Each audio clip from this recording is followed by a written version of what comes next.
All right. Welcome to American Hammers TV, our Sunday night weekend review. It is January 26, 2020. It could almost not have been a worse week to be a West Ham supporter. And we have Liverpool on Wednesday. So anyway, glad you're here if you're here. Tonight we've got a special guest. Of course, my co-host Celly down in Sacramento, originally from Denver. Yep. Boston, and of course the founder, the guru of American Hammers TV, who will be in London, at the Olympic Stadium Wednesday, and is it Saturday? Is Brighton a Saturday or Sunday? Saturday. Yep. Saturday. Wednesday and Saturday. He'll be there for London. He'll be there for Brighton. 2 consecutive home matches for our friend Tim, who is sitting about 2.5 miles away from me. Math. So before we get started, a couple of quick things.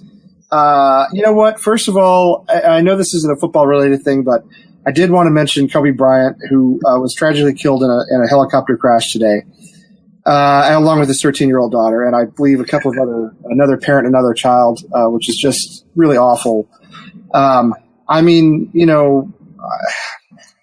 Almost any death is tragic. Certainly this one is very tragic, and he was not a West Ham fan, but he was a great fan of football. He was a pretty good player, too. If you ever saw him have a think about or do some keepy up, he could play. I think he was raised in Italy, so he was raised in Europe, and he knew a lot of footballers. He had a lot of great respect for them. He's a great fan of the game. He was a great ambassador of the game here in the U.S., and obviously, aside from being a great basketball player, and so we're very, we just want to issue our condolences to his family, friends, etc. I just can't imagine the grief that they I got it for you. So anyway, so that's somber enough. Makes what we're going to talk about with West Ham tonight seem a little less somber. But yeah, before we get started, there's Liam. There's Liam from Fresno. Hi, Liam. Liam got the baby down. He got the baby put down, and he's going to join us. She's in never want to sleep anymore mode. So what did you say? She's in doesn't want to sleep anymore mode. So it's I remember those days. My kids are still like that, and they're 6 and 9, so I don't know how that goes. So before we get started, check out our website, check out AmericanHammers.net. Everything you want is on there.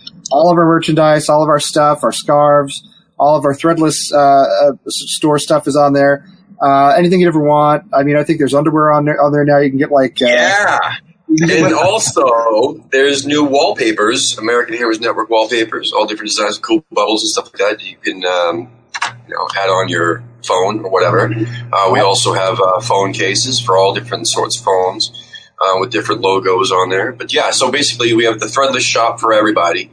And then we have also we have a UK shop now, Lee, which yes, that's right. It's to help them out with the duties and taxes. Apparently that was a big issue we weren't aware of. So I'm glad that people from over there let us know so we could fix it for you. And it's fixed. So thank you to Alex for working hard on all that good stuff and keeping the website looking fancy for us. If you're a UK viewer like Richard, for instance, you get your own site, so you're not having to pay all the various charges that you have to pay to get from here. So that's great.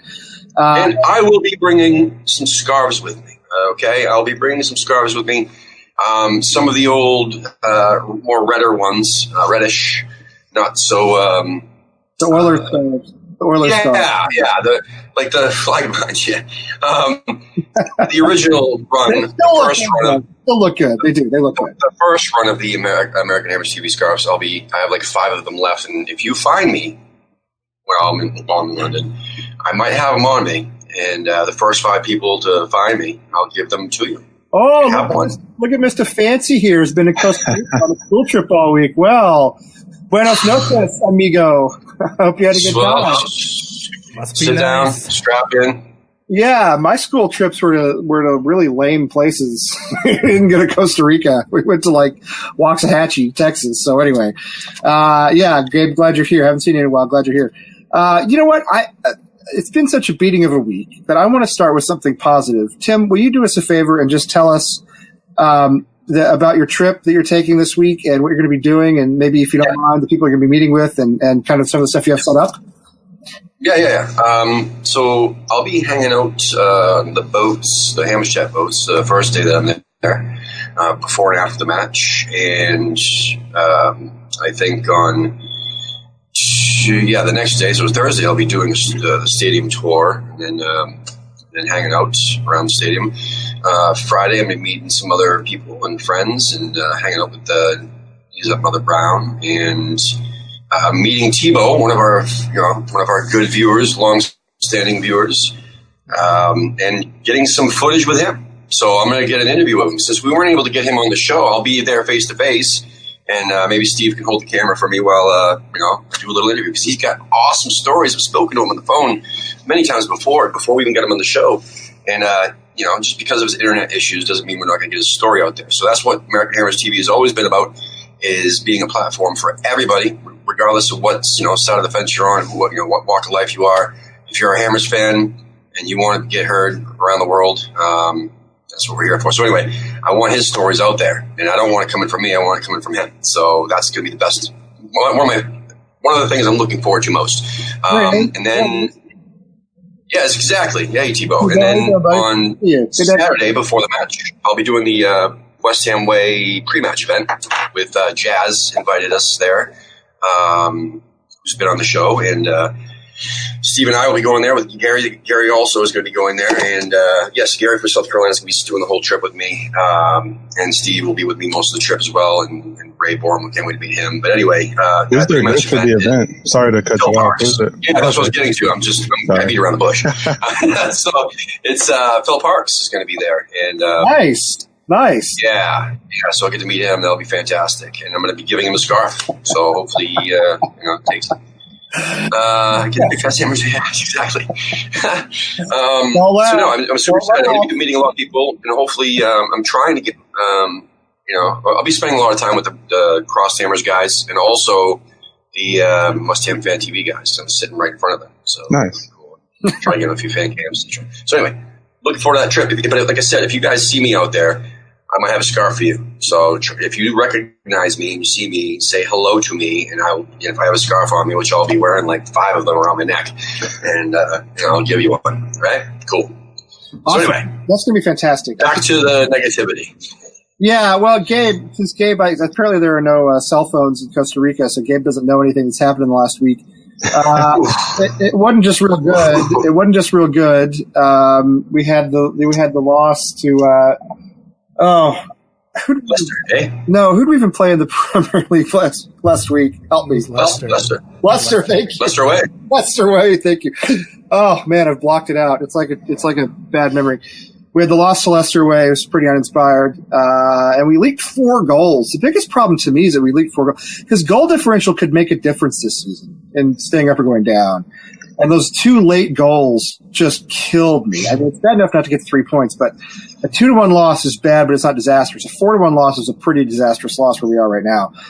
And then I don't think there's ever been, a less inspired effort than, I don't know, maybe a couple last season, maybe a couple under Pellegrini, but that effort yesterday was pathetic against a West Brom side that was basically a B team, and then went down to 10 men with like 20 minutes to play, and it just didn't matter. It never mattered, That was the strongest side I think we had to put out there. We've got a lot of injuries, right? So unfortunately, we had Sanchez out there, the players we'd like to see, but that's all we had. We had Fornal starting, all the things we talk about we want. It was all there.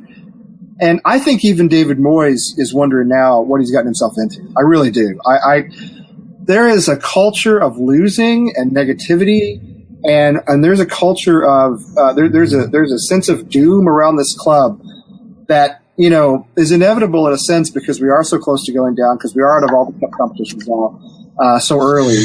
But it's almost as if we're willing relegation to happen. The fans, everybody, and I don't know what to do about this. And I don't have a big agenda for tonight, to be honest with you, because I can't ask the same questions over and over. Why do we suck? What do we do about it?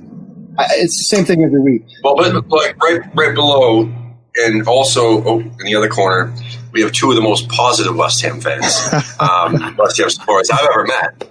And that's true. Listen, I think you might want to start with them because they might be able to pull a positive spin on all Let me ask you this. I mean, here's one thing I want to ask. Now, as fans, and I, Tim, you're going over this week, but most of us don't go over very often. We're kind of stuck over here. We mostly communicate on social media on this network. I mean, what do we do, if anything, as fans to make the situation better? Do we go on Twitter and say, hey, you know what? Keep your chin up? Do we join the protesters? Do we hashtag GSB out as much as possible? I really don't know. Is there anything we can do to make this to turn to sort of change the culture of the club? Or I don't know. What do you guys think? Is there anything you feel as though you can do as a fan, as a person, or that we can do as a group? Go ahead. Just real quick before I get into that question, I kind of wanted to reflect on what you were saying too, not specifically about Kobe Bryant, but kind of the situation. And then additionally, with social media and kind of the weird position that I've kind of gained, if you will, for being on American Hammers TV, on social media, not going to say anyone's name, there was a fan of West Ham who was just in a really tough place. And it posted something and just needed some help. And I'm not going to say names. If anybody in the comments of the show knows who I'm talking about, please don't mention this person's name. But all I really kind of wanted to say was just make sure, if you need help with anything, just don't feel afraid to talk about it. Go ahead and, reach out to any one of us. Reach out to somebody you trust or that, wants to listen to you. Because as we see today with Kobe, life is precious. Kobe seemed like one of those people that, was going to live to be, 105 years old. And now, he's going to a basketball game with his daughter and some of her teammates and their families. And now you have 9 people that aren't here right now. So just make sure if you're going through a tough time or just anything, small stuff, squash it, just reach out and just love each other. I agree. And we are a family. We really are a family. Yeah, we are here for people. We've actually had a few people reach out to us, just so you know, via Twitter. Would you? We have. Who was the man whose house burned down? I've forgotten his name. Do you have that information? Yeah, Javi from the Alamos City Hammers, and I believe that, I don't know if they did something or fundraiser for him, or they're going to be doing a fundraiser for him, actually at the pub. They have a GoFundMe going for him. They have GoFundMe. Yeah, there is a GoFundMe going for him. It is it's pinned. It's Javier Luna. Okay, Javi Luna. So if you go to our Twitter page, which it's at American Hammer 3, it's pinned. I have it pinned as our top post, so you'll see the GoFundMe. Okay. Because I still need to donate to it, and I do plan to do that.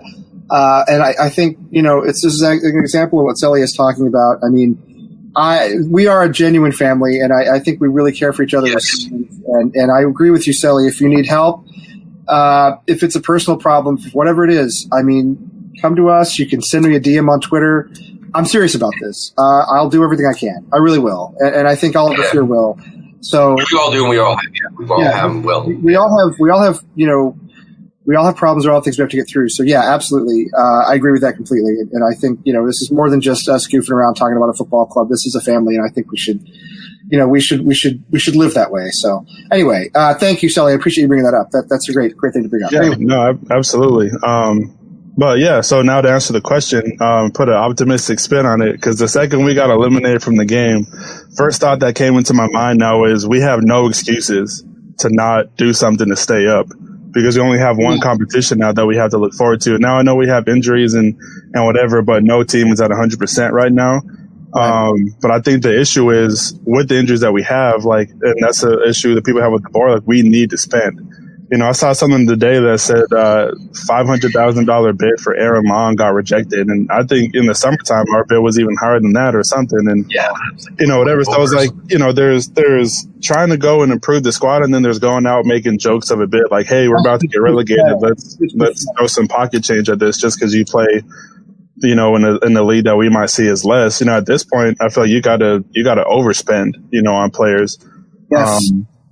Because we need it. We can't just go out there and have 3 youngsters just take up roster spots on the bench just because we need those spots filled. We have to go and do something to stay up. And I think that's a big frustration too, is this 4 or 5 days until the window's open. This time next week, window's closed. Honestly. So, if they want to do anything, now is the time to do it. So, but yeah, anyway, we only have the Prem to worry about. So that's what we have to focus on, one game at a time. We have a tough stretch of games, but no one's going to make excuses. If we go down, that's on us. No one's going to, you play Liverpool twice in 10 days. No one cares. Let's go out and do it. Well, I just got to mention before we go into Liam's positivity, I got to mention that Friday, deadline day, is our year anniversary. And I don't know, Lee, we should probably do something, man. We should do something. Yeah. I think you and I should probably do. So there's no Friday Night Lights this week because John's still on paternity leave. So, I think I think we should. You don't get the things, Liam. You don't get it. You have to come and work here. That's how we do it. I know. So I think you and I should probably do what we did to begin with. You and I just doing a deadline day episode, and hopefully we sign more than Masaki Jew and Nasri. Oh man! You know? Bring back Jordan Hugel. We should go back. We should watch last year's episode and talk about who we were talking about signing last year, and then figure out how it worked out. And where they are and all that good stuff. Yeah, that might be really so. Yeah, we'll definitely. So I was just throwing that out there on air so that you kind of put pressure on you to say yes to do that because I know it's Friday night and you probably have plans. Me? If you don't have plans, listen, you'll have to host it because I'll be in London and I don't have a computer. So. Oh, that's true. That's true. Yeah. That's true. Okay. That's why I'm kind of like, can you please do it? So I didn't think about that. Yeah. All right, cool. So anyway, because it'll be you'll have to, anyway. Go ahead. Yeah, Liam. Let's think about this, man. I mean, I always go to you for positivity, especially when I'm listening to the podcast. No, I'm the keep the faith. I'm the positive guy. I'm the keep the faith guy. So what do you think, man? I mean, after watching that after that match, how can you be positive? I mean, honestly, it's tough, right? There's not a whole lot of takeaways at this point where we can say,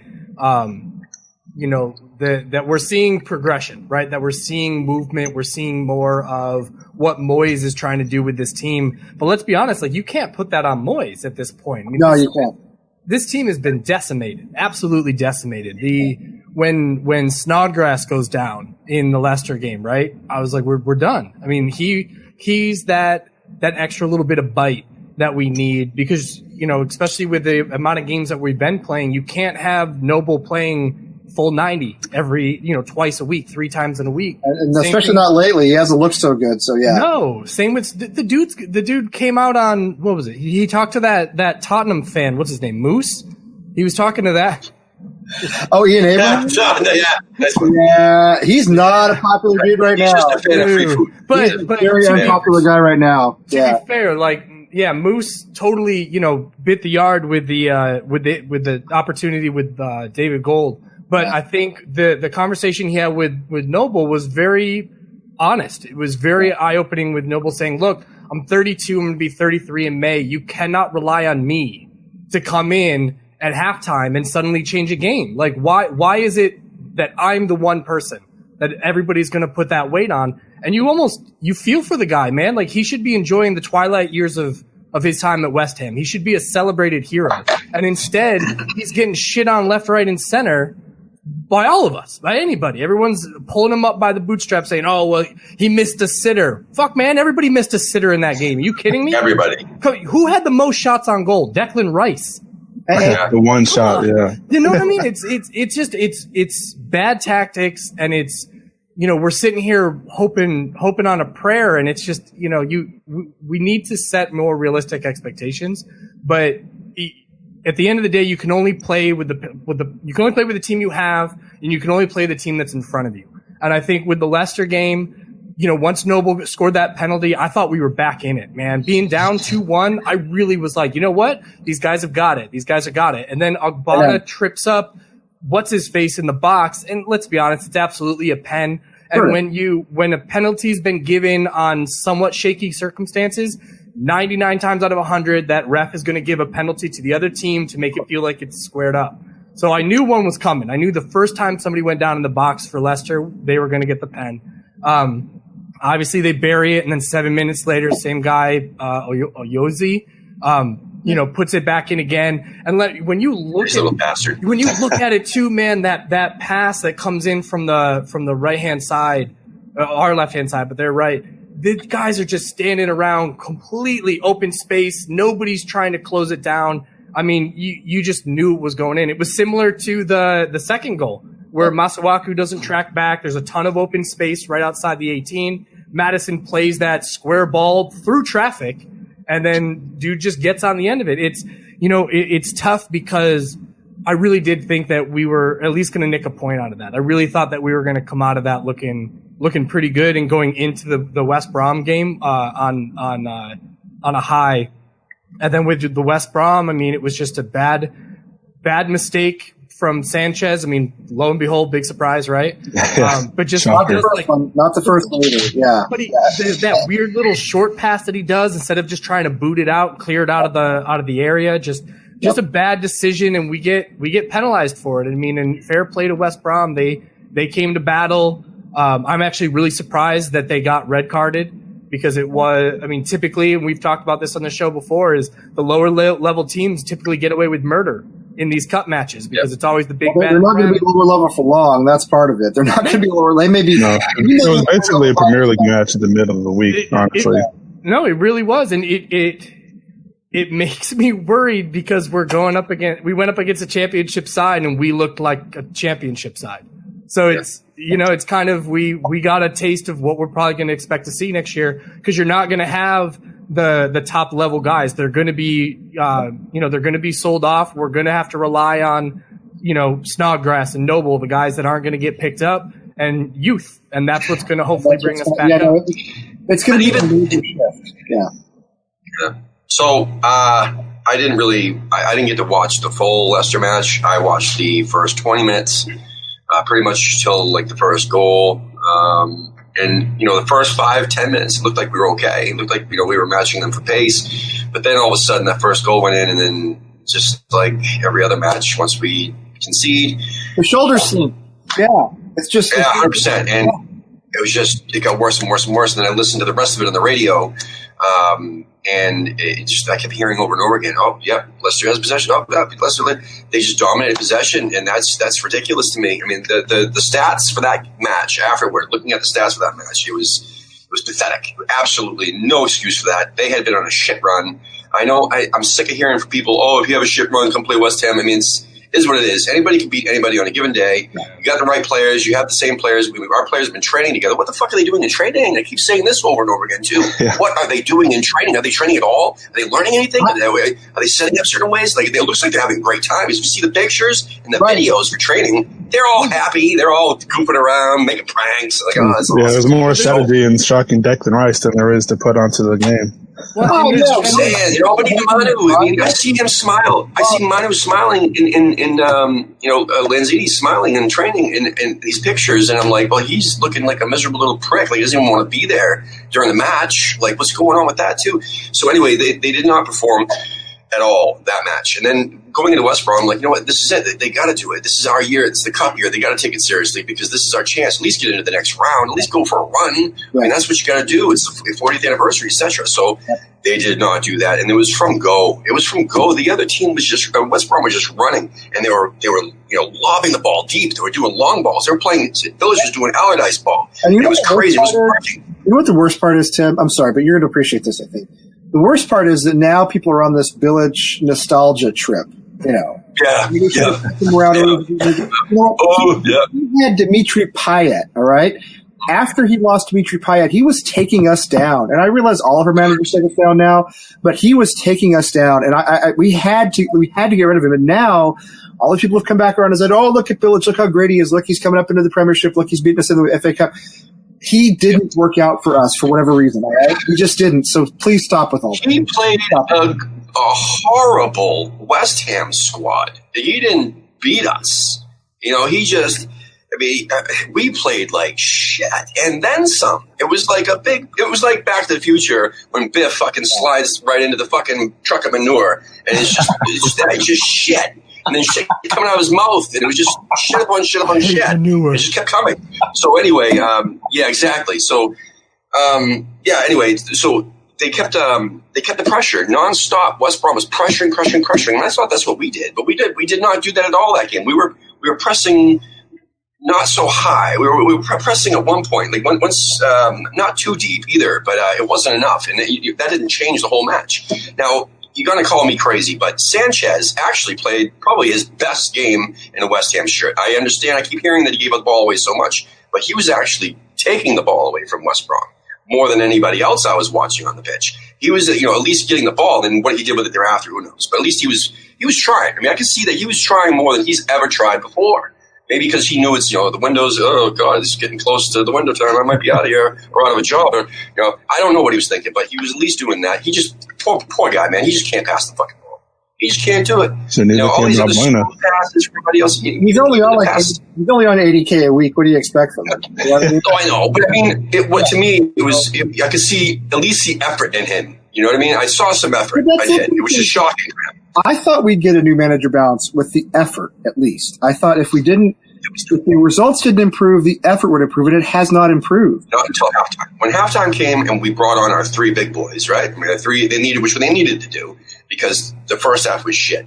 They did make a mistake pulling off Fornals and not. I mean, Fornals had a rough half, but Lanzini was fucking worse. The whole fucking game was worse. Garbage, and I don't think he's going to come off. Yeah. But anyway, having Ogbonna and Noble and Jesus Christ, who am I thinking of? Oh, Antonio, come on. I mean, that was fantastic, and I was like, great. They wasted all three subs, but you know what? You could tell right off the bat there was a difference in play now. Okay, great. And then we, they got the red card. And I'm like, well, even better. This is awesome. Okay, great. Now what? Now they're going to do something?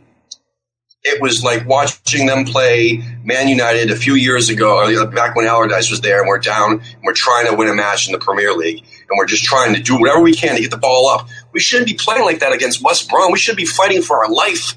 You know what I'm saying? They were fighting for their lives. They were struggling to get the ball in the box to try to take a shot. They were struggling. It was like Hail Marys after Hail Marys against West Brom. The players don't care, though. I mean, tell me, 10-man West Brom. That made no sense. Tell me you guys haven't noticed this. And Celly and Liam, you guys chime in, too.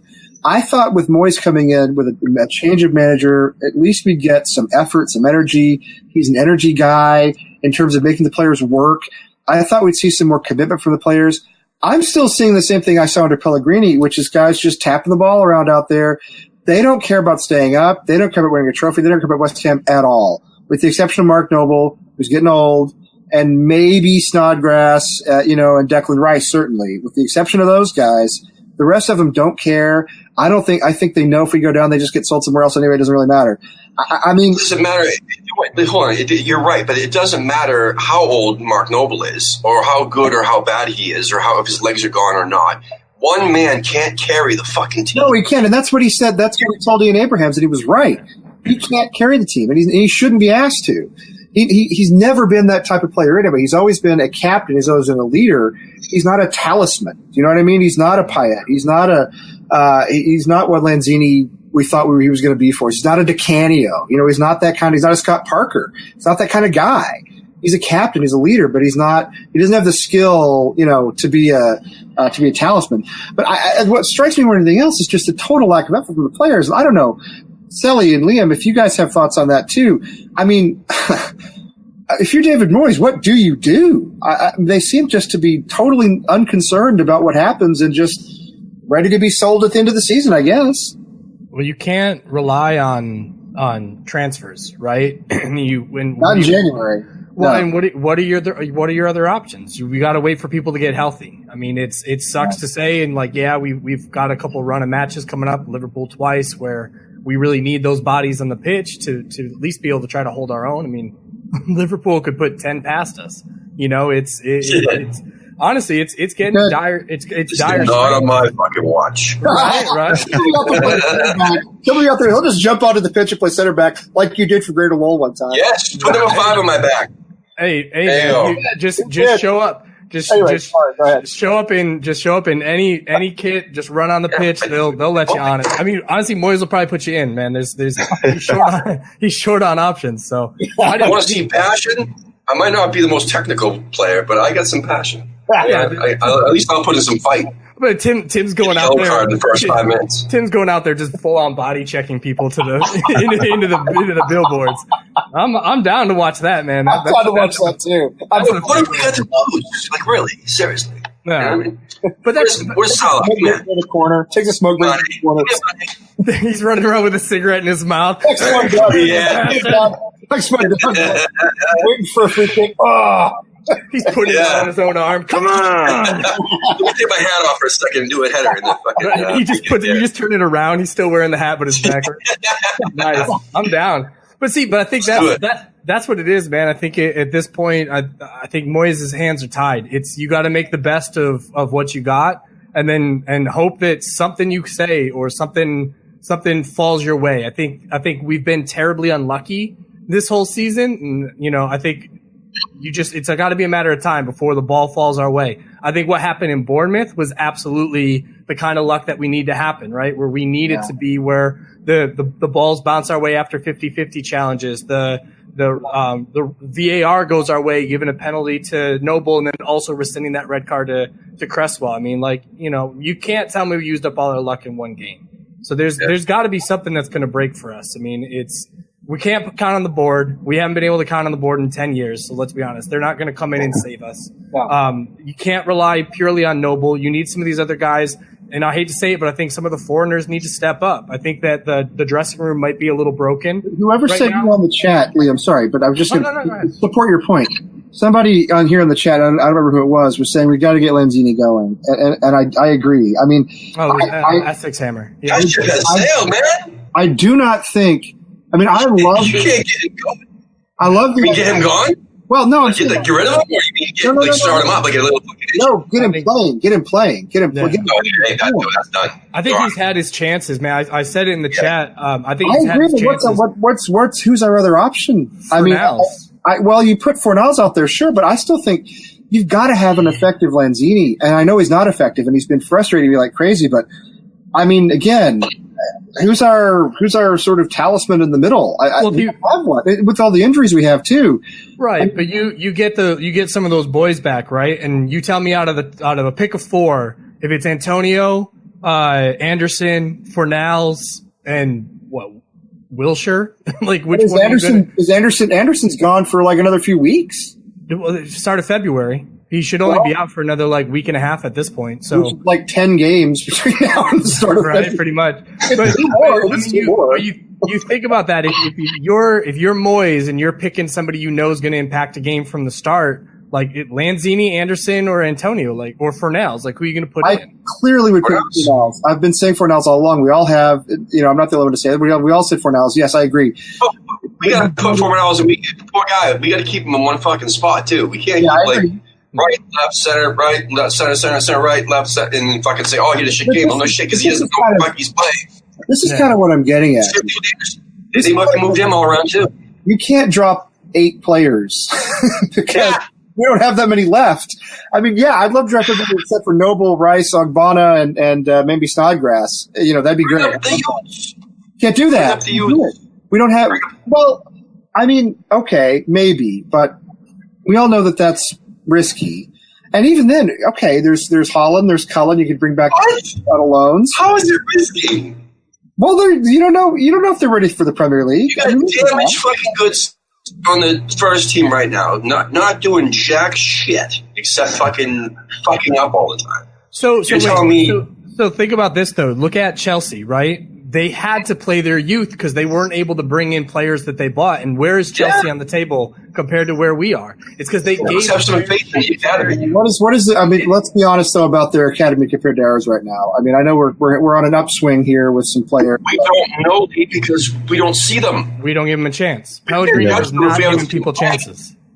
I'm not against giving them chances. I just think if you're relying on them to come in and before the season, did you know anybody on Chelsea's academy?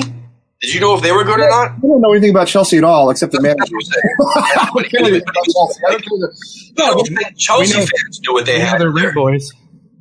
They are red boys. Sipping the tea. That's true. No, what I'm saying is, if you think that 3 or 4, and it wouldn't even be that many, if 2 or 3 young guys are going to come up and save our season. I don't know. I don't. Honestly, I kind of don't see it happening. I'm not saying don't give him a chance. I'm just saying if you think that's what's going to do it. We got the next Dean Ashton down there, man. I'm telling you. His name is Anthony Scully. I mean, should we see how he does in League One for a week or two before we start talking about bringing him back from loan? I mean, we're talking about 2 divisions down. Of course, we can't beat those clubs either, so it doesn't really matter. We couldn't beat Oxford either, so maybe that's our level. I don't know. Well, but that would have been the chances to play the youth, right? Against Gillingham, that would have been the chances to blood some of the youth. Even now with West Brom, give the kids that were going to go out there and fight instead of the guys that just played 2 games in the last week. You know what I mean? Like this would have been that opportunity to bring up some what's kids. funny, Liam, in a weird way, I agree with you, but I didn't mind the strong lineups for the FA Cup matches because I wanted to make a run. But you know what? What the hell? Throw them out against Liverpool. Just put them out against the best team in Europe. See how they do. Oh, yeah, I think that's one of those tough spots too, like with the FA Cup games, because on one hand you really want to do well, but on the other hand you want to see what your youth can do. Specifically because, like you said, what other chances are there? The playing against a League One side like Oxford is the best time to bring those guys up, especially because those are the kind of teams that they're going to go on loan and play against anyways. But I agree. I really enjoyed the fact that we had a really strong lineup this past week. But at the same time, I think the players that are closest to first team aren't in our system anymore. They're on loan, which, again, didn't really make sense to me because all the injuries and whatever. I get the loan move, but I don't think the timing was perfect because they could be playing for us right now. And hopefully, I saw Ben Johnson sign an extension. That's great. If he's fit, put him in there.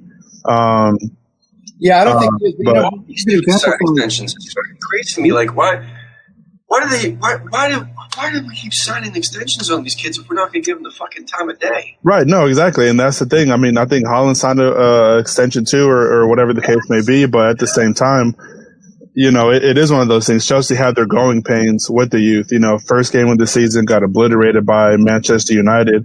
And they were, flirting between like 10 and 15 for a while, but now they're fourth. If League ended today, they're in the Champions League with the same team now. They started with the season, and they've had their injuries too, and then whatever the case may be. I mean, Pulisic hasn't been healthy the entire time, and the gentleman that Pulisic was playing for, he's now back, and he was hurt at the beginning of the season.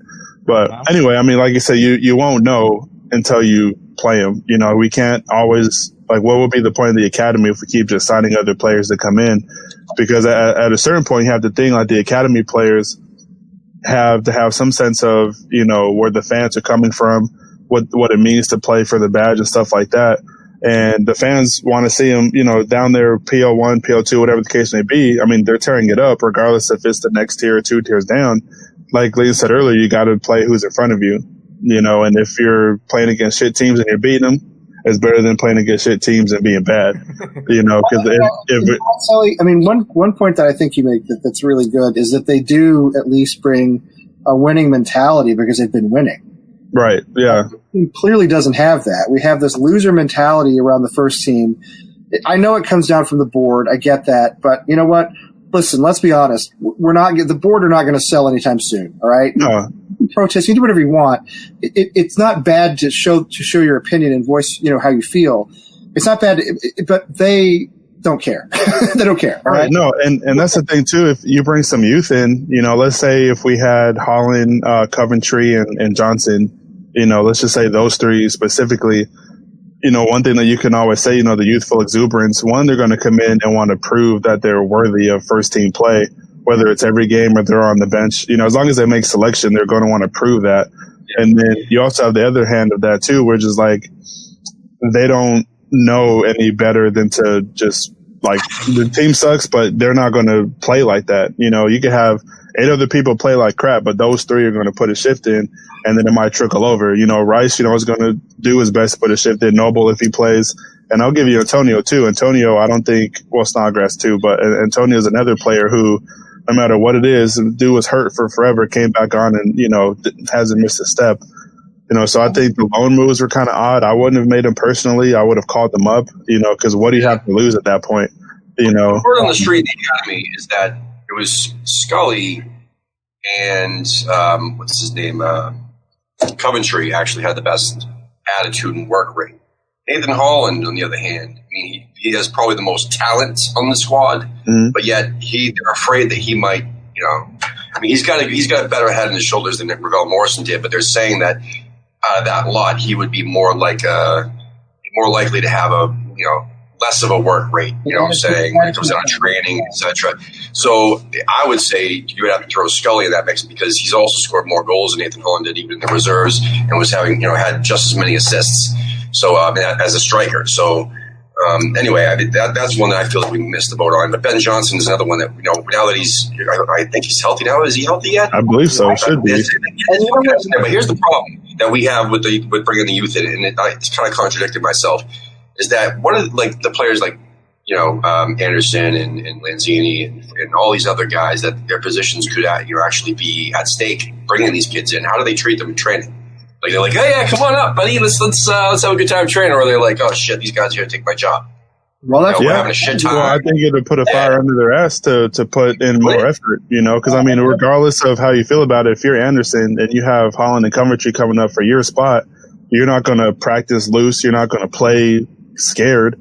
You're going to say, okay, it's nice that you're here, kid, but this is my spot and I'm going to show you why. I mean, granted, that might not be, the case every time, but you would like to think that, if they're going to practice like crap and play like crap because, somebody's taking my spot. Okay, bye. We'll see you, whatever. And competition for a spot should make the team healthier. You're right, Celly. It should. But when the top team is toxic, how does that even work? I'm saying when our players just suck and they can't, they don't suck. They're all great talents, but they can't. Maybe that's when we're a team. I'm going to make the argument you were making earlier. I'm going to switch places with you. When the top team is toxic, maybe you sit them. You just sit them and you say, look, if we're going to go down, we're going to go down fighting, right? We're not going to go down shrugging our shoulders. We're not going to go down doing what we've been doing the last few months, really.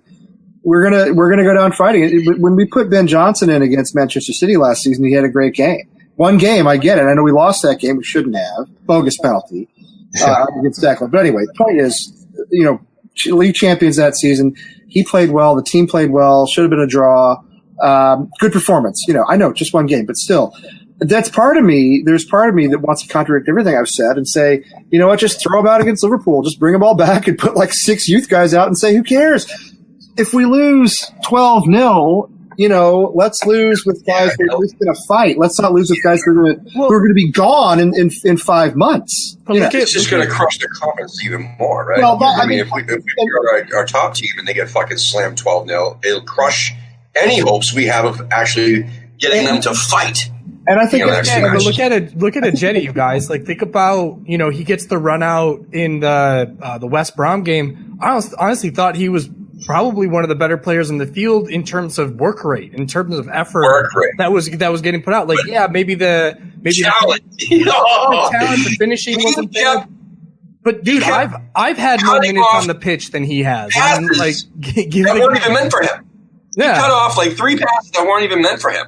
But Allaire was behind him like 3 times. That probably would have been a goal, and he fucked all 3 of them up. But think about what you said earlier, man. Like, why is there a disconnect if they're having all this good times in practice and whatnot? They get out onto the field and there's no connectivity because it's not the same 11 dudes every time. There's no consistent starting 11 that these guys can build that chemistry. Positions. They play like Fornals plays a different position every fucking time. And even with Allaire and a Jetty, neither one of them knew, okay, are you the false 9? Am I the false 9? Are we playing paired? Are we pinching in from the wings? Like, none of them had any fucking clue of what's going on. So to give him at least the benefit of the doubt of like, hey man, you run him out a couple more times, and if he fights the way that he fought in that game, dude, that's a spine you can work with. If you've got Diop and Ogbonna, and then you've got Rice and Noble, Snodgrass and a Jetty, and you have that as kind of that spine, fuck, I don't care what happens on the wings. Those guys will own the center of the park. That'll disrupt Liverpool left, right, and center.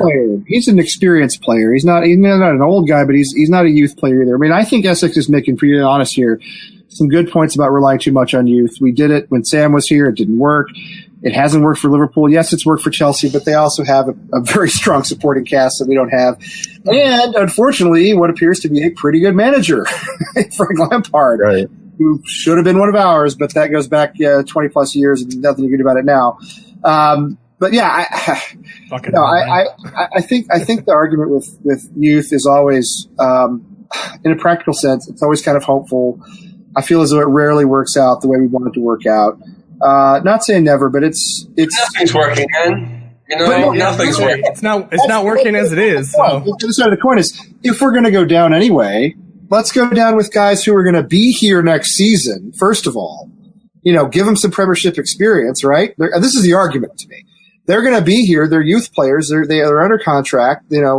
it's likely they'll play for us in the championship if we go down.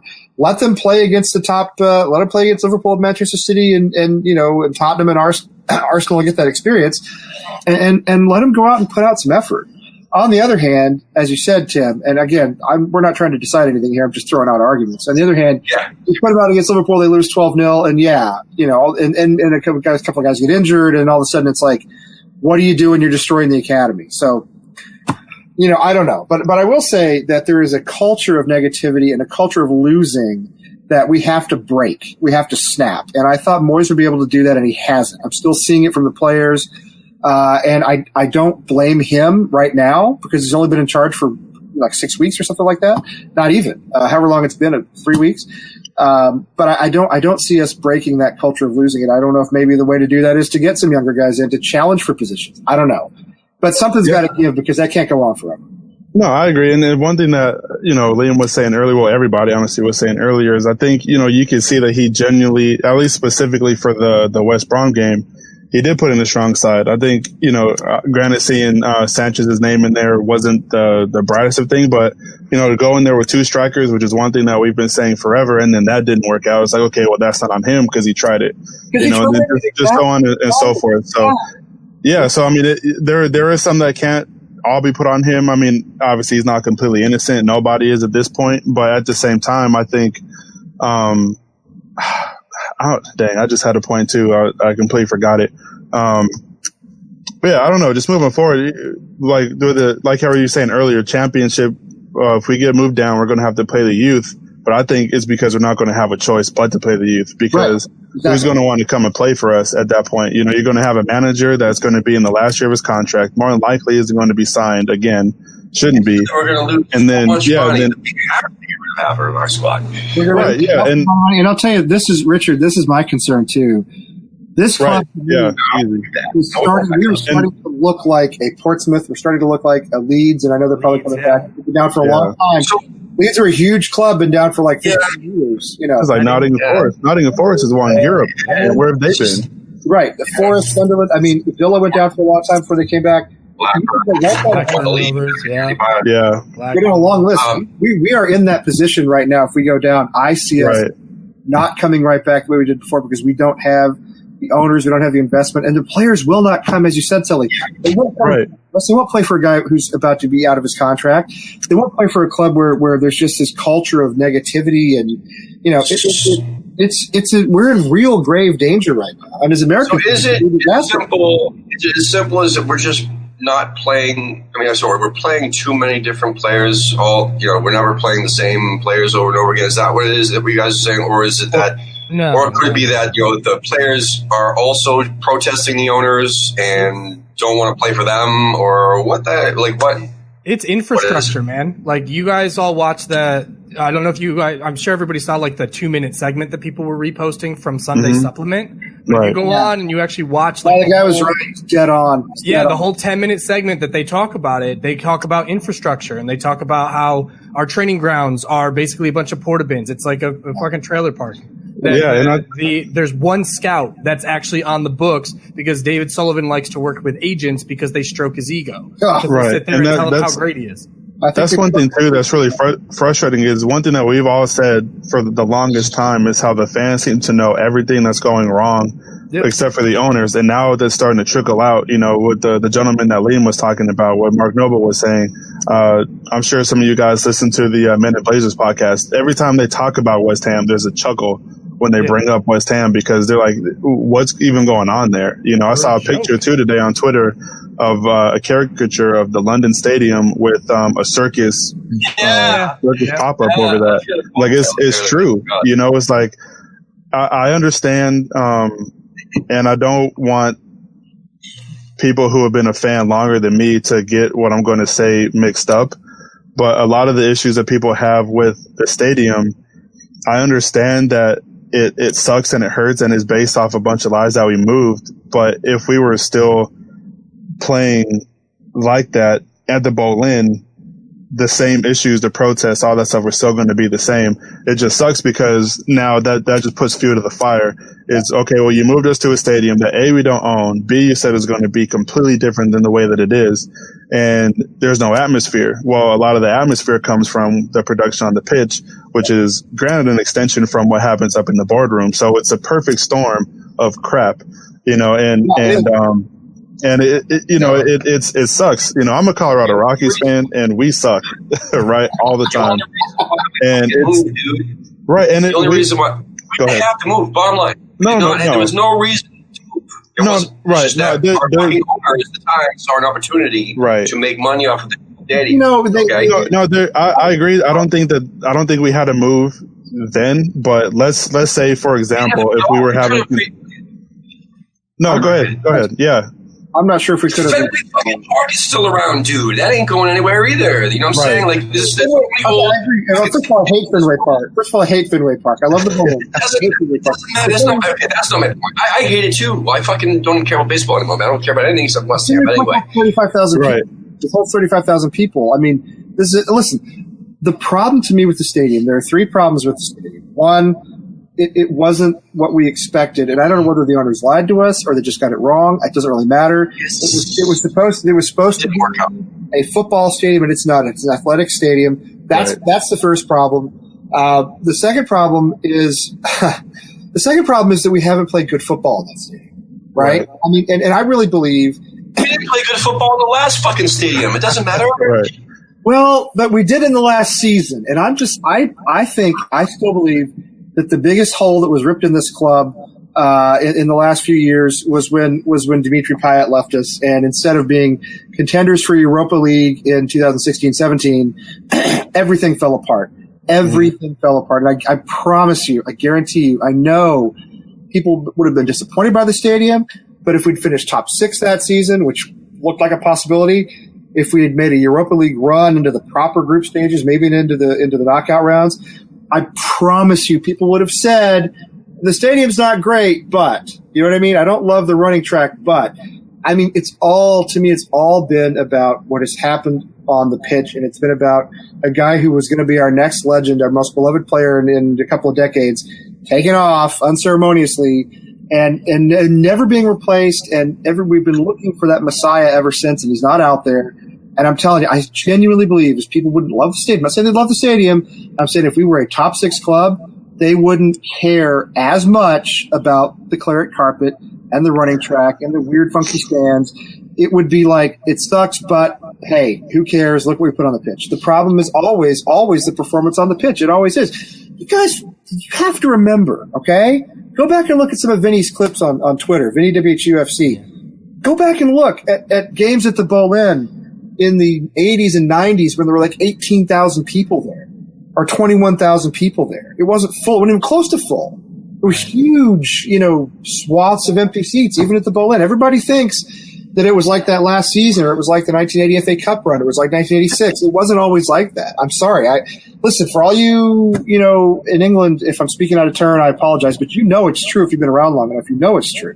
It wasn't always like that. It wasn't always Fortress Bolin. There were half-empty games there. There was the bond scheme under Terry Brown. There were a lot of things that happened that were not perfect when we were in that ground. And as much as we all miss it, and I think I wish we still had it, I'm telling you, the Olympic Stadium wouldn't be as big of a deal if we weren't sitting 17th and about to go down and knocked out of the also wouldn't be as big of a deal if the owners, right, if they just didn't say what they said. I agree with that too. Totally. Here's what's going to happen. Here's the reasons why we got to do this, and instead of just staying there. But no, it's just that nothing came true. Nothing that they said came true. Okay, so, and at the same time, they couldn't predict. Listen, there was certain things about the stadium that they were told could be done as well. Okay, there were things that they were told that could be done. That when it came time to get these things done, and move the stadium, the seats closer to the pitch, and the retractable seating and all that bullshit. It ended up not being able to get done. All right, so they were fucking lied to too. I'm not giving them too much.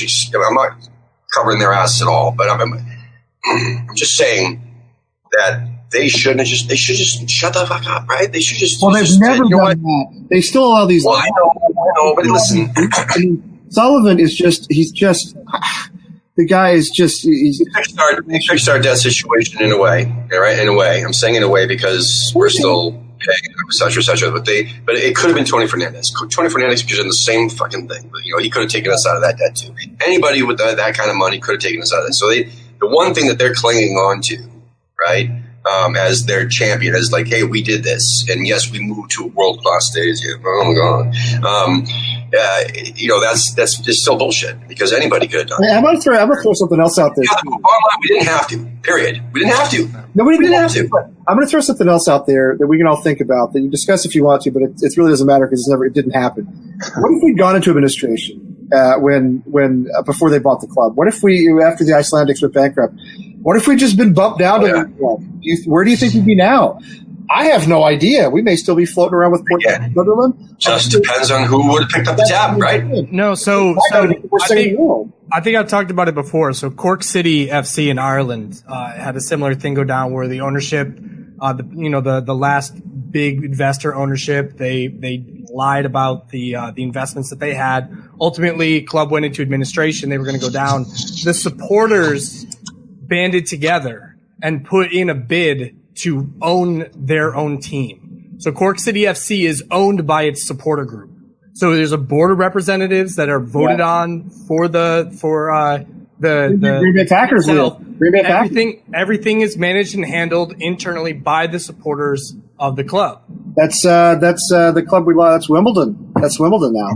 And I'm not saying that would have worked for us, but but what I am saying is that just because these guys stepped in does not mean that this club was going to fold otherwise. There was always going to be somebody else that could do it.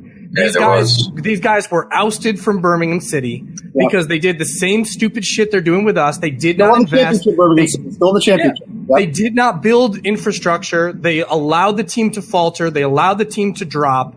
And the fans had enough. Sullivan and Gold both said, oh, well, they looked at us with hatred in their eyes and vitriol, and we shouldn't be treated like that. We're going to go buy another club. It's like they didn't learn their lesson the first time around. They lied to us, and they run the club like it's an absolute joke the way they run the club. No self-respecting business person anywhere would run the club the way they run the club, allowing all the leaks they allow. Just with the sloppy management, nobody would have a director of the club or CEO or whatever she is bashing employees in the press. I'm not saying we should never sign Snodgrass. I mean, Karen Brady is an astonishing force of nature to me. How anybody thinks she's a great business person, I have no idea. Why she's on Shark Tank in the UK, I have no idea. Why does anybody think she's the best? What has she ever done? Because they treat us like we're the Black Widow. Right. Black Widow. She kills. Yeah, no, she looks at us like we're consumers. That's it. We're not supporters of the football club. Spreadsheet, man. And that's one thing that's frustrating too. And I know we've kind of made the point in the past. Right, West Ham is 110% a club that it's a working man's club, right? If you will, especially where it come from, the ironworks and all that. It's not a working man's game anymore, Celly. That's part of the problem. Right, 100%. Yeah, I agree, and it's quite evident with the players that we have now. But on the other side of that coin, I don't think it would be incredibly hard to go and find players that actually want to. I mean, look at Sheffield, right? Who at the beginning of the season you couldn't name one player on their team, and now they're sitting fifth right now because those players play for each other, play for that badge, for the fans. I think they had an outstanding away record until they went and played, I think, against like Liverpool or Chelsea on the road. They hadn't lost a game away from home in over like a calendar year, which was incredible. Yeah. And obviously it ended up helping them move up to the Prem. But that's the thing that's crazy is, the owners. No, it's true. I'm sorry. Right. No, you're good. He's right. Yeah, and it's just one of those things where it sucks because as fans, regardless of who's owning it on the pitch, that's where no atmosphere comes from. Is why would I want to put my emotions on the line for people that don't even get paid $80,000 a week to play soccer or football? Excuse my French. To play a game, and you're going to sit here and not put in any effort, and I'm going to sit here and spend half my paycheck on a ticket, season ticket. Why would I have any incentive to go? And then you have owners who are like, oh yeah, well we're going to do this, that, and the other. I mean, I agree. On one hand, if we had never moved and the football was still bad, nobody you still have the same issues, bored out, whatever. And then at the new stadium, like I said, and not to get another stadium argument, but the fact that there were lies based on moving doesn't help anything, So it's incredible. I don't know I can't tell whether they lied or just didn't know, but it doesn't really matter because it's their job to be better than that. It's their job. Yeah, well, with the video, and I know Karen Brady is not the best subject to talk about ever, but with the video that she put out, or I'm assuming it's just she was the spokesperson for the board or whatever, that they put out talking about everything that was going to happen, like as a fan, especially coming off the season we came off of, which I think helped a lot, why would you not be excited for that? I had a conversation with Gaz actually when I first met him when we were working in England, and he was telling me about the stadium. It was one of those things. I believe I don't want to get his words wrong, and I know he'll correct me if I do get them wrong. But I know he was pretty excited because he was saying there's going to be a few things that's going to happen soon with the team that is going to make it better. Right, new stadium. Yeah. New owners, which hasn't happened yet, but he was saying something to some prince who has nothing but oil fields under his name, going to come in, buy the team out. We're going to get a brand new stadium that's going to be appealing to everybody in the middle of London. Everybody, I mean players and such. And we're going to play at top level. Now moving in, you'd have thought it was right on track. Seventh place. Yes. Yeah, and then we moved to the stadium. For the first year, okay, we can't play our first 4 games here.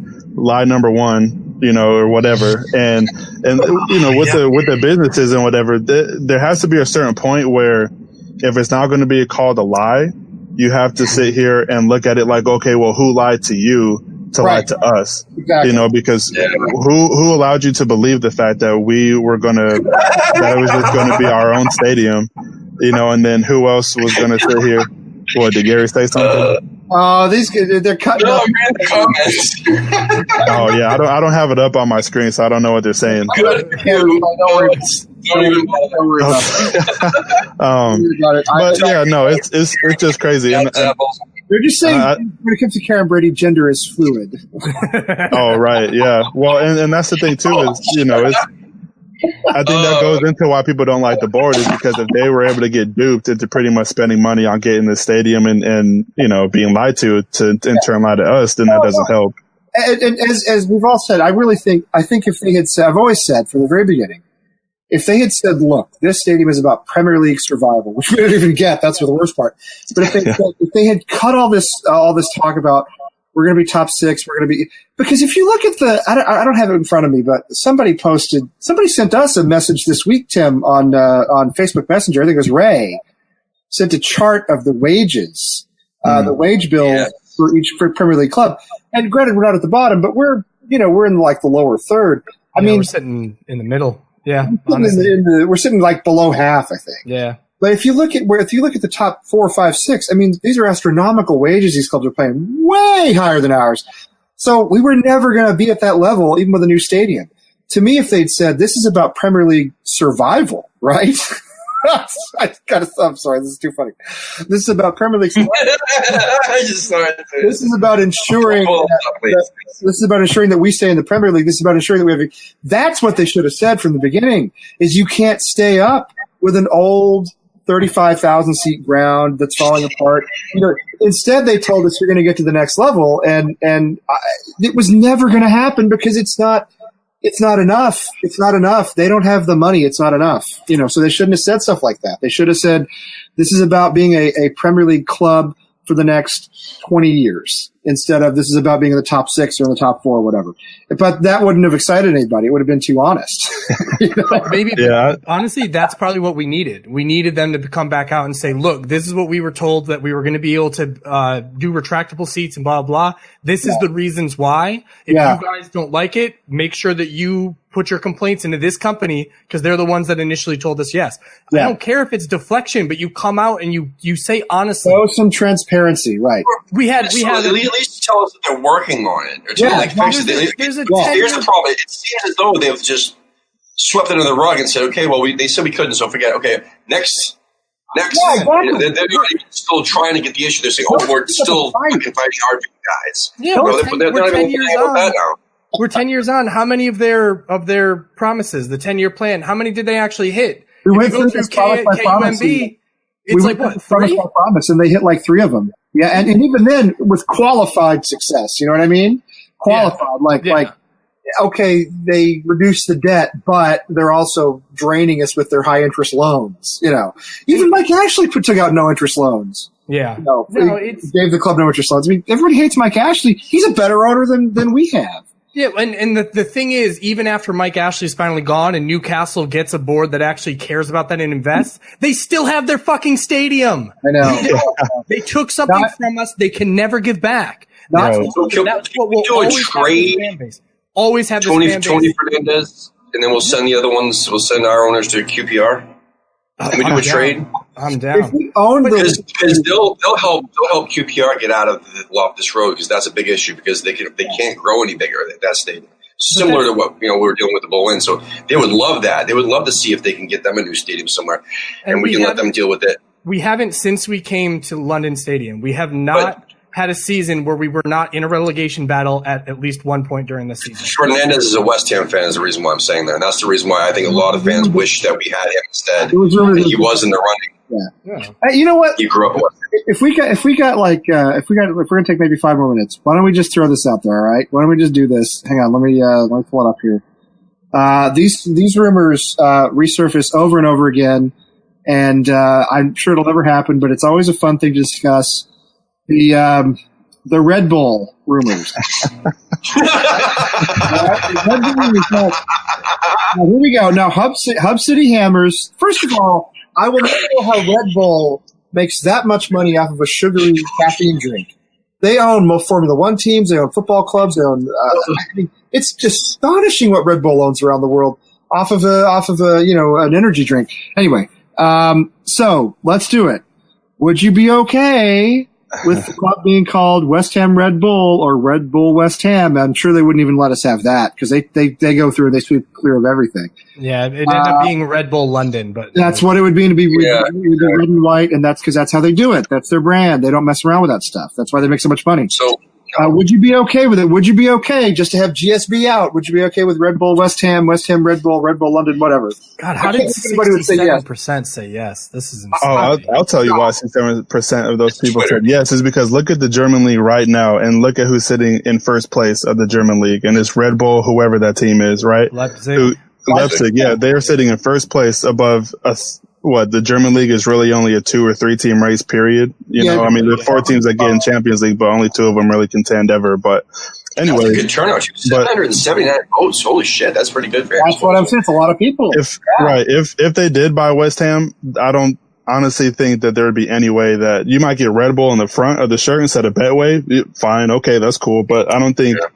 the badge might change to something, but I don't think you'd ever really get Red Bull West Ham or Red Bull London, because if that happened, the support for the team would leave, and that's just period. But if they did buy the team and supported it and maybe changed the like I said, the company in the front and pumped money into this team like how they do in Germany, cool. I mean, at the end of the day, that's what happens to all the good teams, right? You get owners who have money, who make money, who put money back into the club. And advance on stadiums, on training facilities, on players, on youth development, whatever the case may be. So, I mean, it took a handful of years to do it, though. I mean, it's not like it just happened overnight, though. No. They were League of 3, you know what I'm saying?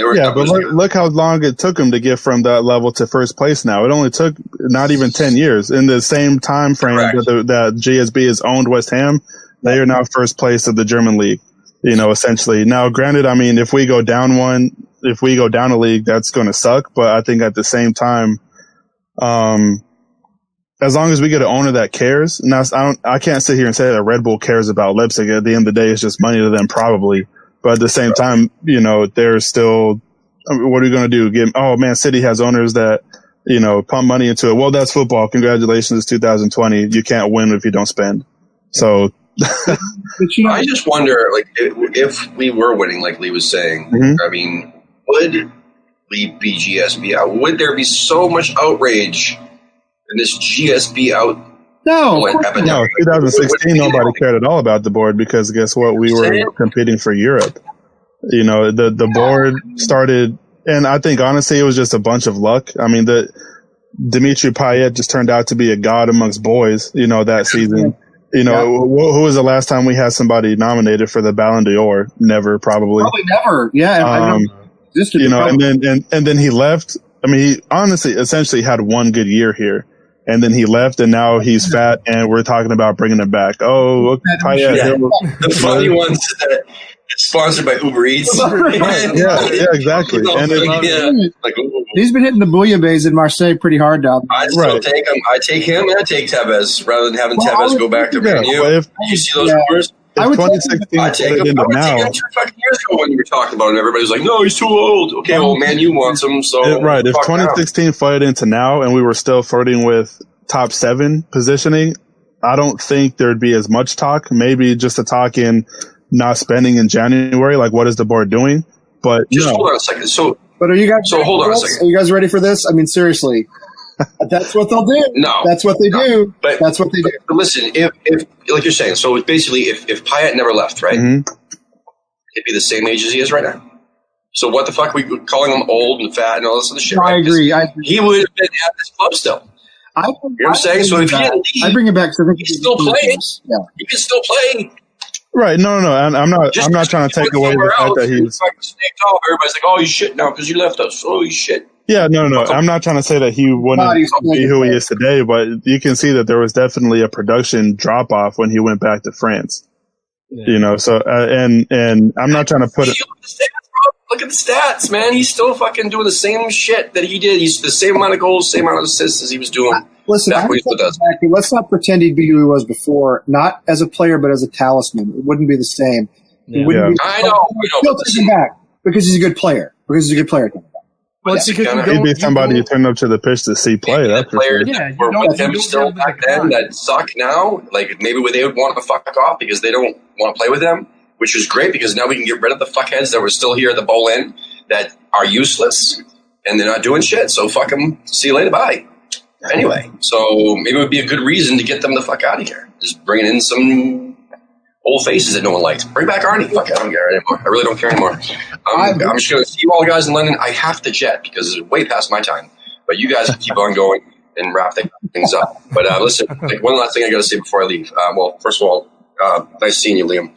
You too, Tim. And we became the Brady Bunch. And Lee, always good talking to you too. Anyway, everybody in the chat room, listen, the chat room was fucking beautiful tonight. Fire. I was laughing, so I loved it so much. But anyway, you'll see me tomorrow night at 8 o'clock with some familiar faces, and then I'm off to London, and I'll see you guys there. And if you see me, remember, come find me because I got some scarves. American AHTV scarves, right? And I'm hopefully going to bring some winning culture. Otherwise, they can do what Redknapp did with the fan, and they can bring me on the pitch and have and soup me up and put me out there, and I'll make sure that. Played for Greater Lowell. Remember you played for Greater Lowell? I did. I played semi-pro football. Yes, he did. He played semi-pro football. He's got a resume. I was there. I saw it. It happened. So. Get your agent to talk to Sullivan. He doesn't talk to scouts, so just get an agent. All right. Anyway, continue. I'll see you later, guys. All right. You know what? It's about as good times I need to stop, unfortunately, guys, because I got to make lunches for the boys and do all the Sunday night stuff I always do. So you're good. I got a little crazy tonight. A lot of people are envisioning me naked, apparently, which is, I mean, you know. Don't they usually? I was going to say I would hope they always do. I would, and yeah, I never wear pants. In case you're wondering, I never wear pants. That's why I'm always from the, you know. With a beard like that and hair like that, you were wearing a kilt, bro. I think that's right. All the way. Correct. Easy. Yes, exactly. Yeah, always. Well, you got to, it's like you got to keep the cooling going down there. That's right. It's hot. It's get hot sitting in front of these computers, you know? This is interesting. I did not know this, and I'd wonder who the other three are. I don't know how long the Ballon d'Or has been around, to be honest. Oh, wow. Appreciate you looking that up. Yeah, thanks, West Ham, for looking at it. I don't know how long it's been around, but I guess you'd have to come up with somebody like Bobby Moore or surely DeCanio was never nominated. He was never that global a star, I don't think.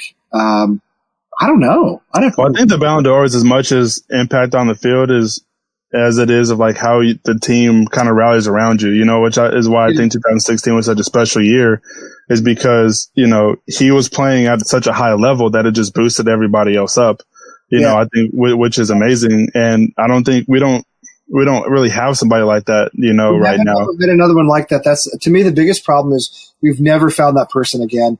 I feel as though we had it with Scott Parker, and the season we went down, he got injured at the end of the season, and he missed the last 4 or 5 games at least, and we were just lost. Not that we were very good anyway, but I mean, I think he might have kept us up. We had it with Scott Parker, and then we had a really awful team around him for a long time, but he kept us up. And then we had Moorhurst. Well, this makes sense. I mean, if this is the answer, this makes a lot of sense. Oh, yeah. Well, naturally. I mean, of course, that makes total sense. Yeah. So, all in that same era. And I think, so yeah, he can, and, we had Payet was our talisman. If you go back far enough to some of West Ham's better days, you had DiCanio. If you go back to the 80s, you had like Alan Devonshire and Tony Cotty and Frank McAvaney. We just don't have that player anymore. We thought it was going to be Lanzini. Then we don't have one. Antonio when he's healthy, but he's not. He hasn't proven to be that guy. So but think about even from the front, right? Like, when was the last time we had somebody that scored over 20 goals in a season? Right. Marlon fucking Harewood. Was it Marlon Harewood, really? Yeah, in I want to say the 2004 season. Like, that's how long it's been. Yeah, I go back at least years. Yeah. You know what our biggest scorer was the last 2 seasons? Marko Arnautovic with 11 goals both seasons. Yeah. Like, we cannot defend well, and we do not put the ball in the back of the net. Like, this is. Others that were not bad. Right. But it's the inability for them to identify the players that we need. And right now we have a squad that has been built over the last 3 managers. We've still got guys that are left over from Allardyce, to be honest with you, like from Allardyce all the way to Bilic, to Moyes, to Pellegrini, back to Moyes. Like, this is not a squad that any one person had put together. Noble played for Noble goes back a long way. Yeah, no, you're right. There's no consistency. Look at what Manchester United did for all those years under Ferguson, and I know he was a force of nature, but he brought in that class of 92, and then he built the club around that. Yeah. And one thing I was going to say too is kind of earlier how we were talking about consistency, right? With 2016, you almost knew exactly who was going to play every week. You had the back four, which is great. And we also had a great strike duo, Valencia and Sacco. Those guys were brilliant. The pace that they had right. Yeah, I know they were divided on him, but at the same time, I mean, you're going to cheer when he scores, whether you love him or hate him, but at the same time, it was just, we had an 11, that maybe 1 or 2 pieces might get changed out every once in a while. But at the end of the day, you knew exactly who was going to get on the pitch and who was going to play. And now we don't. Granted, injuries plays a lot into that. But at the same time, that helps to where okay, your job is this every week, and who's going to come in behind you. When you see that sub come in, okay, well, who's coming out. So I think that definitely goes a long way. I mean, if you look at our starting 11s for, let's say till after the Bournemouth game, the first time we played them when Fabianski went down, look at the starting 11 since then. And I guarantee you there's maybe only twice that the starting 11 is the same for both games or from one game to the next. You're right. There's no consistency. There's no communication. The players don't know their roles. Yeah. And there's no confidence in putting them out there and saying, all right, well, the injuries have hurt too. I mean, and all. Yeah, no, they definitely have, and injuries are going to hurt anyone. Mess. I mean, center back has been a mess. Ogbonna's been the only consistent player, and then Balbuena has had an awful season. Diop is not the player he was last season. Mm-hmm. It's been a huge mess, So, and part of it is the players, but part of it is, as you said, Celly. Part of it is they don't know. Who's going to be out there every week? Where are we playing Fornals? Where are we playing Lanzini? We're playing Anderson. They're all over the pitch. Antonio has been up front. He's been on the wing. He's been, there's no consistency, and it's a cobbled together squad out of a bunch of teams. As you said, Liam, that, for managers we've had for the last, the last 4 or 5 managers have put all this together, and it's a total piecemeal, it doesn't make, there's no cohesion. Yeah, there's no cohesion. I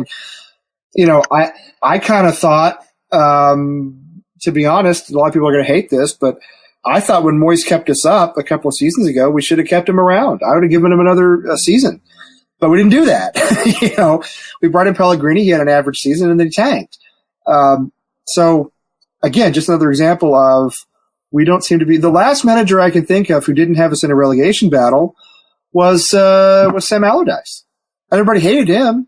Yeah. Well, it's because he didn't play attractive football. So everybody wanted, the West Ham way, the attacking, attractive football. Yeah. And that was not Sam's way. I mean, he plays route one, long ball over the top. So that was. Well, Gianfranco Zola played attractive football, and we had one season when it worked, and the next season we stayed up on 35 points. And we stayed up on 35 points because three other clubs were total. I don't remember who it was. Birmingham was one of them. Birmingham was one of them, though. Yeah, three other clubs were total garbage, and that's the only reason. That's the only reason we stayed up. So that was the Look, I mean, I hate to say this, but I think part of the reality here is we can't pay the wage bills. We can't bring in the players that the top six players the clubs can bring in. We have to have some level of pragmatic football. We all want attacking football. We all want beautiful football like they played in the 80s and the 60s and 70s. It doesn't work anymore. We can't do that. We can't bring in those players. We don't have – the game has changed radically since the boys of 86. You know what I mean? The money is different. The foreign influence in the game is different. The ownership is different. You just can't do that anymore. Some games you're going to have to park the bus. It's just the way it goes. But you think about it like this, Tim. So you look at the clubs that are those mid tables. Like I'm not really, as a West Ham fan for as long as I've been one, I really don't ever expect us to be finishing consistently top six. It would be nice, yeah, for sure. But I didn't get into West Ham to be a perennial Nobody did. Champions League. Yeah, no. I don't think any of us did. We all knew. No West Ham fan would do that because that'd be stupid. No, we knew, no, for sure. We all knew we were coming in to take some lumps. We get it. But you look at the teams that are mid-table right now: Wolves, Sheffield United, Southampton, Crystal Palace. Like, you can't tell me we can't buy the kind of guys that those guys buy, or that we can't attract the kind of managers that those guys attract. Like, no, I think we can, Liam, and I think that's a good point. I think the biggest problem I have with the board is not that we haven't kept up with Manchester City, Liverpool. It's that we haven't kept up with Everton and Burnley and Southampton and clubs like that. I agree with you. I think that's Burnley. We didn't keep up with fucking Burnley, man. Right. And look at Watford now. Watford were terrible. And now they're, 3 points off the, top 6, top 7, I think? Well, 3 or 4 points off that? Southampton. I think I'm thinking Southampton. Yeah, Southampton are up in 9th. Well, Watford are about to jump out of the relegation zone. Well, I think they already have. They're about to pass us because they're in form. Southampton were below us. We beat Southampton, remember, not long ago. Yeah. They've gone on a winning streak. No, I'm with you, Liam. The biggest problem I have is we can't even keep up with the mid-table clubs, and that's ridiculous. Yeah. And that's where I have a problem. But I think part of it is who wants to come play for West Ham right now? Who wants to come play for this just disaster of a club? But it's the club's inability to sell itself. You know what I mean? Like, if you have the right people in place, if you have the right infrastructure, you could sell it to anybody. If you everybody talks about how January is a difficult transfer window because really the only people that are trying to get unloaded are the people that nobody wants anyways. Yeah. But if you actually want a player, like, look at some of these other clubs have been able to pull in players because they'll pay for them. We keep getting bids rejected because we're trying to do these loan deals. We're so cheap. And I wonder, it's killing us. I had a chat with Ken earlier today. We texted a little bit, and maybe the board don't have the money sitting around. I mean, maybe a lot of it's tied up in investments. Maybe they really don't have millions of dollars to spend. The fact that they're still charging us interest on their loans to the club is a problem, obviously, but they might not have, 20, 40 million pounds just sitting around. They may be more skint than we realize. I'm not excusing them. I'm just saying that it may not be as easy as we think. At the same time, you're right. I don't see how everybody else is signing players, everybody else is scouting players, and we're putting in a £500,000 bid for, some guy from Red Bull from New York. Red Bull, New York, yeah. Red Bull, baby. No, honestly, he's not a bad player, man. I know he's not like a big name, but I mean, he does his job. Like, if anything, like, Red Bull does play a really attractive attacking possession-based style of football. They force the turnovers, and the center backs play a high line, and dude can actually move with some pace. Like, I think he doesn't have the experience we probably want, but I don't know. I mean, for $500,000, I'd have picked his dumb ass up, but I mean, that's just, it's so little money that it kind of doesn't matter if he's a bust. Yeah. Right? But I think West Ham Clips is right about Wolves.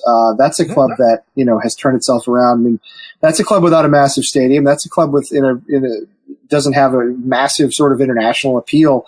That's everybody talks about following the Leicester model, and that's a great model to follow too. But even Wolves, I'd love to be where they are. Well, they get the players that come in that aren't the flashy big names. They get the guys that come in that are going to fight and they're going to play for the badge. Like I think that's what we're missing. I don't know why can't we find those guys? I think there's something about the culture of the club. Not talking about Boy George, but the culture of the club that is poisonous and toxic right now. And I understand it emanates from the board, but even so, why don't players fight for the badge with us? I don't know. I don't know why they don't do it. I don't know. You figure the ones that do, right? Like Antonio, Noble, Rice, Snodgrass. Yeah. I think Ogbonna for sure, because he's been here for many years. That's Fabianski when he's healthy, and that's pretty much it. But you look at some of these other guys. I think we're a stop on the bus route. You know what I mean? You look at like an Anderson. He gets brought in because he's a talented player, but you can see after that first season how he's had a drastic drop off in his production rate. So did Diop had a drastic drop off? Yeah, Diop did as well. Did great the first season. Manchester United's looking at him for 65 mil or whatever. I mean, he told him. I said no at the time, but now I'm thinking, what could we have done with 65 mil? Well, we would have padded the board's pockets. Well, nothing. That's the whole point. On anybody. That's exactly. But that's what it is, man. It's like you're not bringing in people that specifically want to go for this badge, and then the people that do, like a John Joe Shelby, an East End boy, you've got a board that rankles him in the fucking press. Like you've got these guys that would love to play for this club, but these guys up top can't keep their mouths shut. It's we literally have a board that is digging us its own grave. It's insanity. Yeah, and when we go down and it hits them financially, I just don't understand. I mean, I don't understand why they're so short-sighted unless they really are skint, and maybe they are. I don't get it, but. When we go, I think they're biding their time, man. I think they're just waiting out until they don't have to pay back the public, the public investment. Yeah. And then they get out, they get their money. They say, "Oh, well, we tried." That's their go-to phrase. And they did it to Birmingham. Yeah. Kerry Brady keeps saying we're trying. I mean, try harder. You're supposed to be some sort of brilliant business person. Try harder. They did it to Birmingham. It's funny. The only match I ever got to go to at Bolin is almost exactly 10 years ago. It was in February 2010. We were under Zola. We were near, maybe in the relegation zone at the time. And we played Birmingham. It was a 6-pointer. We won that match 2-0, and it was right at the time. I mean, like Gold, Sullivan, Brady had been in charge for like a month, Yeah. Here they were watching their old club go down, and now 10 years later, here we are, and they're going to take us down too. It almost seems inevitable to me they're going to take us down too. It's just, it's funny to have been there at that point in time when, we sort of buried Birmingham, and now Birmingham's old owners are burying us. Yeah. Anyway, bro. I gotta go. We've been going on for a long time. To everybody in the chat room, thank you for hanging with us. We still got a lot of people in there, and they're commenting. A lot of people still watching. It's been an hour and a half, and everybody's still with us, so thank you for that. I came on here tonight not really wanting to do this show. Oh. I've been so beaten down by West Ham. No, it's not that at all. I wanted to see you and hang out with you. That's not the point. That's why I did it.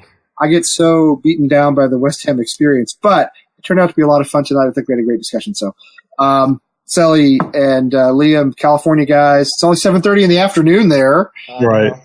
So go to the beach or whatever it is you do. I know you don't go to the beach in Sacramento, but go do whatever it is you do in California. Everybody in the chat room, especially everybody in England, thanks for staying up with us. Thanks for Tim for being on earlier. He's headed to London. Look out for him. And until then, I won't even bother. Let's not even bother with predictions about Liverpool. No, man, we're going to win. It's the West Ham way. The West Ham way is we're going to win 1-0. And Declan Rice. 3-2. Declan Rice. 3-2. Declan You heard Rice. it here first. 1-0 Declan Rice and Liverpool. Smasher from outside the 18s. It's a complete howler.